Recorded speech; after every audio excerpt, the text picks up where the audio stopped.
Isn't it great when you just sat at home and you're not too sure what to watch?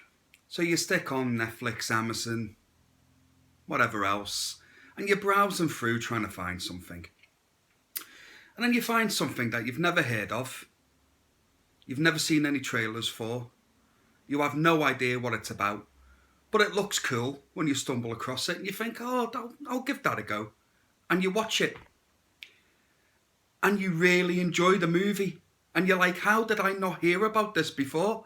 It took me completely by surprise. And that movie is Fear Street Part 1, 1994. I had an absolute blast watching this film.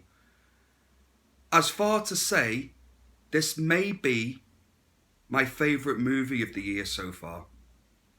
That's how much I enjoyed this movie. I really did. I thought it was absolutely brilliant. Now, to get into the plot of the movie, and I'll keep this short because this is going to be a spoiler-free review, and to really dive into this, I'd be giving a lot away, and you just need to watch it as this movie unfolds because it just goes into places I never expected it to. Basically, the plot of the movie is that there's a group of teenagers that stumble across an ancient evil that's been plaguing and cursing their town of Shadyside for 300 years. And they need to find a way to solve the mystery and survive. That is literally all I'm going to say about the plot. Seriously, guys, hand on heart, I highly recommend you watch this movie. If you're horror fans and you want a little bit of nostalgia as well, this is the perfect movie to watch right now. So, straight off the bat, what I loved about this movie is it reminded me so much of Scream. And I know you did last summer. Like, them kind of 90s slasher horror movies, which I love anyway. And the beginning of the movie really does play out like the beginning of Scream. You know, which isn't a bad thing, by the way, at all. Like, pays homage to Scream. And I really enjoyed that, and I quite liked it. And then you think it's going to be just like a typical teenage slasher movie from the 90s, you know. And it really isn't. Like, it changes course and it takes decisions that I didn't think it was going to take. And I was hooked on this movie. I really enjoyed it. I really did.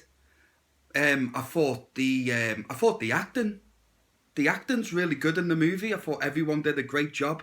They're all typical horror movie characters, basically. They're all typical characters. What you think are normally in teenage slasher movies, that's them. But they play it so well.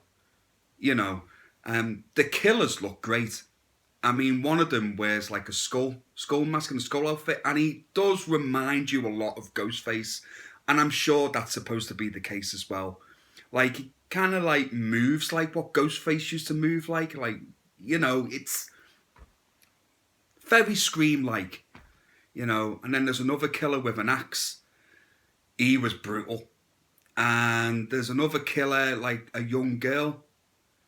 And as she stalks a victim, she's like singing this tune. And it has some generally creepy moments in this movie. I'm not going to lie. And the kills, some of these kills are brutal as hell. and some of it, I just didn't see coming. That's what I mean. Like, the movie's not afraid to take decisions that you wouldn't expect to happen. So props to that. Absolute fair play. I didn't see a lot of this coming at all. Like I say, the kills are brilliant. And the sound, I love the soundtrack.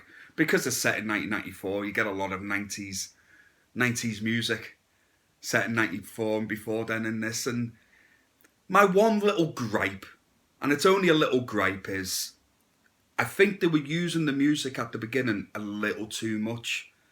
And I was scared it was going to go down the route of what like Suicide Squad did, where it was just playing music, I thought, just for the sheer hell of just playing songs. Whereas, you know, music songs should accompany your movie. You know what I mean? It should have meaning for your film, in my opinion. Like Guardians of the Galaxy movies, that's a perfect way of using music and songs in your movie. And I kind of thought Fear Street was going to go down the Suicide Squad route, but it didn't. It didn't. You know, and it didn't use the music too much after that. So fair play, I would, you know. But that's me, literally my only nitpick of this movie.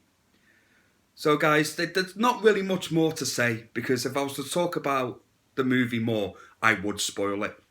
And I don't want to spoil it, guys, for you. I will say, just jump straight on Netflix and give this movie a watch. You won't be disappointed. There's going to be 3 of them. It's a trilogy. So the next one is obviously called Fear Street Part 2, 1978. And the third one is called Fear Street Part 3, 1666. And it's going to carry on the story from the 1994 movie all the way through the trilogy. So it's going to be the same story. And the way 94 ends, I'm really intrigued to see how this plays out. So I think, I'm right in thinking, the trilogy of movies all come out this month. So I think part 2 was going to be out next week, and then part 3 the week after that. I think. I'm not too sure, but I think they are all out this month. But definitely jump on it, guys. I highly, highly, highly recommend it. So I'm going to give Fear Street Part 1, 1994. I'm going to give it a high rating. I'm going to give it 4.5 out of 5.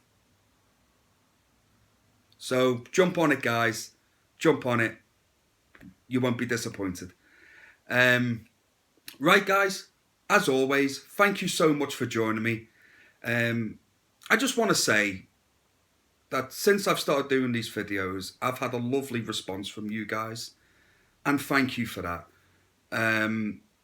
Thank you to everyone that subscribed to me. And thank you to everyone that's took the time out of their day just to watch one of my videos, even if it was just once. I really do appreciate it. And thank you so much. It generally does mean a lot to me. Thank you. All right, guys. As always, take care of yourselves and each other. And I will have my Demons review up on Wednesday. I'll see you then. Thank you so much.